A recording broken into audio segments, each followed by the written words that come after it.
Hey everyone, Jim Chester coming to you live from Red Bank, New Jersey with Bill Henry. He has been here for I don't know how long, but he has a pretty good story to tell. So I'm going to let Bill introduce himself and tell us a little bit about his New Beginnings experiences and how long he's been coming out here. Okay, Jim, thanks. Actually, my wife is also a chiropractor, Dr. Barbara Sanutis, and she was from New Jersey and I was from California. So after a year of being apart after we graduated, we decided somebody had to move. She was leasing space from Dr. Jim Dobell. So when I got out here, actually I met him earlier, and he said, we need you here, Barbara needs you here, come out to New Jersey. And so I leased space from Jim. And he was holding meetings. He was doing monthly meetings with local chiropractors. And then every now and then he'd invite somebody special like Sigafus or Reggie Gold and other people. And so one day in the office he turned to me and he said, I want to take this thing bigger. Are you interested? And I, of course, said, absolutely. And he says, well, we need a name. And I just stopped and I said, well, it's really like kind of a New Beginnings, isn't it? And he said, yes. So New Beginnings was created. This was officially like in 1991. Okay, so we started off with honoring Pasquale Sarasoli as being our first MC. But then there was a point in time when Pasquale needed to take a break from that. And so I've been doing the MC for, I don't know, 20 some odd years. Which has been a great event. And I know you said somebody's name that's pretty special to the New Beginnings group is Jim Dobell. Tell us a little bit about your relationship with Jim and how this thing got full circle with you guys. Well, Jim is an amazing guy, and he's amazing because he's got a passion that is unbelievable. Well, I believe it, but a lot of people won't, about chiropractic and about the chiropractic philosophy. And so Jim... Well, I think the funniest story is that when I was still in California and Barbara was writing to me, and she was telling me, this guy walks through the hallway shouting BJ quotes. And so I said, I got to meet this guy. And so I did, and we actually met at a seminar in Georgia, which was a DE seminar at that time, where I met also Sigafus and the entire Sigafus clan, and a whole lot of other folks. So Jim Dobell is the vision of chiropractic. And at that early day was Jim, his wife Barbara, my wife Barbara, and me that really started this thing. A little bit later we got aboard. But my feeling was that Jim's got the vision and I'm a worker bee. So I always do whatever is necessary to get things done. So tell me a little bit about how New Beginnings has helped transition the chiropractic profession. Oh, wow. It's really easy to talk about that because, you see, philosophy is what keeps you focused.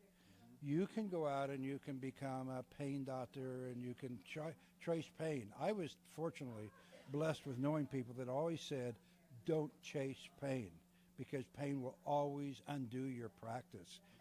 Undo your life. But if you have a philosophy about why you are doing the adjustment, why you're even there, and that you're giving from your heart, and you can't outgive the giver, therefore, life is good.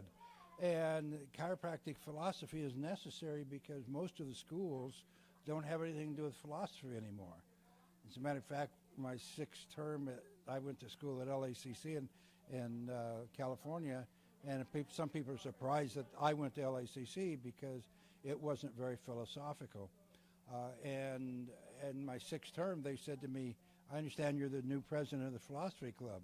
You're not going to be as dogmatic as the previous president was. I said, what do you mean dogmatic? Well, he wants to do this and he wants to bring people on campus. And I said, watch out, because I'm here. And yes, we're going to bring this on campus as much as possible. And it's always amazing to me that, unfortunately, I hate to say this on camera, but sometimes chiropractors are their worst enemies, or chiropractic education is the worst enemy. So, but I'm thankful and grateful for my education. I got a great education, and fortunately, I was around people that gave me a great philosophical bearing at the same time. So I know there's a lot of students that follow the live feeds that we do. Let's give some pearls of wisdom to them and maybe some ideas that they might be able to help transition from being the student to the practitioner. Well, I think part of that I've already answered, and that is don't chase pain. Okay. Because that's an easy thing to do, and it gets you lost. Because pain, what's pain? 10% of the nervous system, maybe? Well, that's the nerve system itself. But what is pain? See, pain is a perception, right? You might have a perception that whatever pain you might be having is like a 9 or a 10, but if you were able to put that same pain in me, I might say it's a 1 or 2. Therefore, you can get really lost between people's perceptions, and usually the pain is not where the cause is of what you have to adjust. That's why you have to be skilled in your analysis, finding the subluxation, and doing your adjustment. So that's where you got to put your focus. You got to put your focus there. Don't get all concerned or wrapped around with people being ill or sick. That's a body processing, and sometimes that's the best process. What you're doing when you're adjusting is helping their body, because the body is designed to be self-healing, self-correcting, and regulating, right? As long as there's no interference. And for us, primarily the interference is one way, shape, or form or another, subluxation. So this is kind of probably a left turn for you. Okay, good. Why did chiropractic become so pain-based to begin with? Probably money, probably acceptance, because a lot of people at one time, I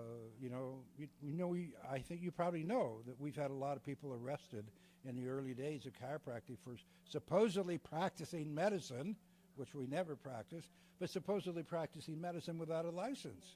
And that's because the licensing boards were controlled by the medical people. So talk about chutzpah. Those people had it because they were willing to go to jail in order to protect and provide chiropractic. The funny thing is, when you look at that history, that historical aspect, is that they were allowing the doctor's patients to come into the jail to get adjusted. But they couldn't adjust outside the jail legally. So other pearls of wisdom are get to new beginnings. New Beginnings is a stronghold of philosophy, and we're on an upswing again. You know, we're like everything else. Life is a pendulum, and it goes up and down, and we're back on an upswing again right now, and it's exciting. We need you here. Students, we need you here. You need to be here because you need to rub shoulders with people like Dr. Jim Dobell and all the other speakers that are here. I'm a master of ceremonies, so I don't speak anymore other than say, hi, hello, welcome so-and-so. But always willing to talk to you, and we have a lot of people that attend now that got their start by being a student and coming here. And they come from all over the country. They come from Canada. It's really, without being too much of a braggadocio person, we've had people here from probably every continent. Well, maybe not Antarctica or Arctica, but other than that, we've had people from everywhere come here. You know, and the other nice thing you should understand about New Beginnings is that New Beginnings is a nonprofit. Okay, so nobody gets anything. Dr. Dobell works his fanny off to put this thing together. I work very hard keeping it going while we're here, and then the board does, and we have a lot of volunteers. And the interesting thing is that if you don't have that tie where you're trying to make money off of something, you give of yourself more. And that's what New Beginnings is all about. So all the money that's made is given back. It's running these seminars. It's keeping the price low. And it's providing you with the kind of education or the kind of fellowship. It's really the fellowship more than education. You learn a lot while you're sitting here, but it's really the fellowship. And even if a guy's only been in practice 2 or 3 years ahead of you while you're in school, think of the education that they've had in going into private practice, all the ups and downs that they've had. Mm-hmm. Talk to those people that are your age, your young age. You know, it's good. Well, with Dr. Bill telling you guys about the New Beginnings group and what they stand for and the lineage behind this group and the history behind the group, now I want to just urge you that if you haven't made it out to New Beginnings, come out here, give it a chance. I think they run the program 3 times a year. Is that right? 3 times a year normally. Next year we're going to 2 times a year, okay. But they're going to be very, very nice. We're going to do right around St. Patrick's Day next year, and then again at this same time in October. We have a big bash, by the way, in October, a nice costume party. There's a lot of weirdo people out there, you know. But most importantly is as chiropractors, because you work hard, you believe in what you're doing, you need a break. And so dressing up as somebody different is kind of fun, you know. Well, I look forward to the festivities tomorrow night. I'm going to actually be Hunter S. Thompson from Fear and Loathing in Las Vegas. Okay. So I get to be a little bit out of character too, but he was kind of a journalist as well. Yes, he was. A very interesting journalist at that. So I'm going to sign off with Dr. Bill Henry here. Thank you so much for joining me on the interview. My pleasure. Thanks for the opportunity. I think a lot of people are going to learn from the New Beginnings group as they start to bolster their enrollment here and for this group. I pour my heart out because I know that it's a non-for-profit, and I know what they're doing here is to support the chiropractic science, philosophy, and art. Right. It's a triune, and they do protect the sacred trust, so any of you that are really the tick out there that want to get dipped and learn more about chiropractic philosophy, science, and art, come here, learn from the greats of the profession. And with that being said, I'm going to be coming to you the rest of the weekend here from New Beginnings in Red Bank, New Jersey. So stay with me. Love and appreciate every single one of you. And once again, Dr. Bill, thank you. Thank you so much. By the way, the website for New Beginnings is real simple. It's www.nbchiro.com. www.nbchiro.com. Check it out, and we'll see you here at the next one. All right. Bye-bye.